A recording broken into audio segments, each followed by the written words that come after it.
heute hier sein zu dürfen auf dem schwimmenden Denkmal, auf dem Wahrzeichen der Stadt Bad Honnef. Ich bedanke mich bei Fabian und seinen Leuten, dem Ranka e.V., die uns das ermöglicht haben. Fabi Ost, der wird auch gleich noch mal kurz was zu Ranka erzählen.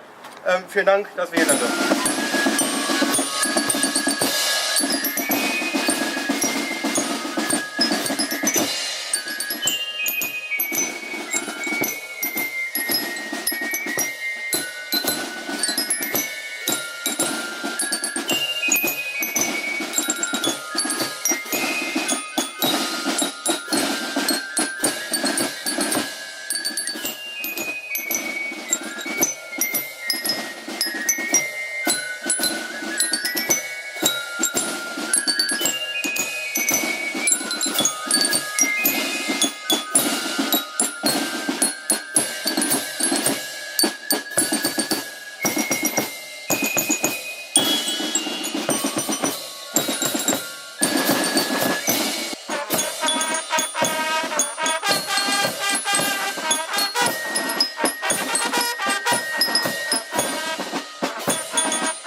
Zu dem Schiff hier gekommen, kann ich mal kurz erzählen und dann sagen wir ein bisschen was zum Schiff.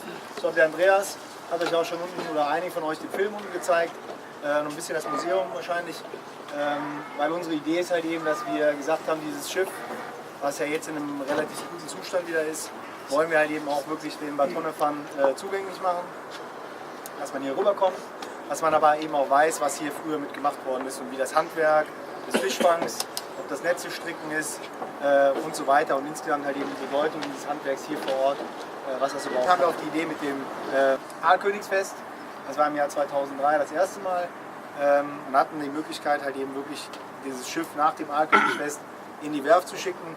Damit war eigentlich die Idee des Aalkönigsfestes gegessen sozusagen. Haben wir uns aber überlegt, eigentlich ist das eine schöne Sache.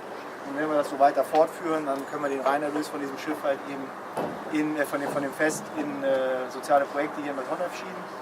Und genau das haben wir dann halt eben jetzt auch schon im 14. Jahr, also wir sind jetzt insgesamt 15 Jahre dieses Jahr mit der Krönung am 13. Oktober mit Eckart von Hirschhausen, ist das 15. Fest. Und halt eben, wir bewegen uns knapp auf die 420.000 € zu, die wir in Bad Honnefer Vereine im Bereich Gewaltprävention und Integration von Kindern und Jugendlichen gesteckt haben. Und da ist eigentlich das Schiff ist der Ursprung. Wir haben es dann erweitert halt eben auf soziale Projekte, aber trotzdem der Ursprung von der ganzen Idee ist halt eben die Aranka und setzt sich halt eben fort in vielen anderen Projekten, die wir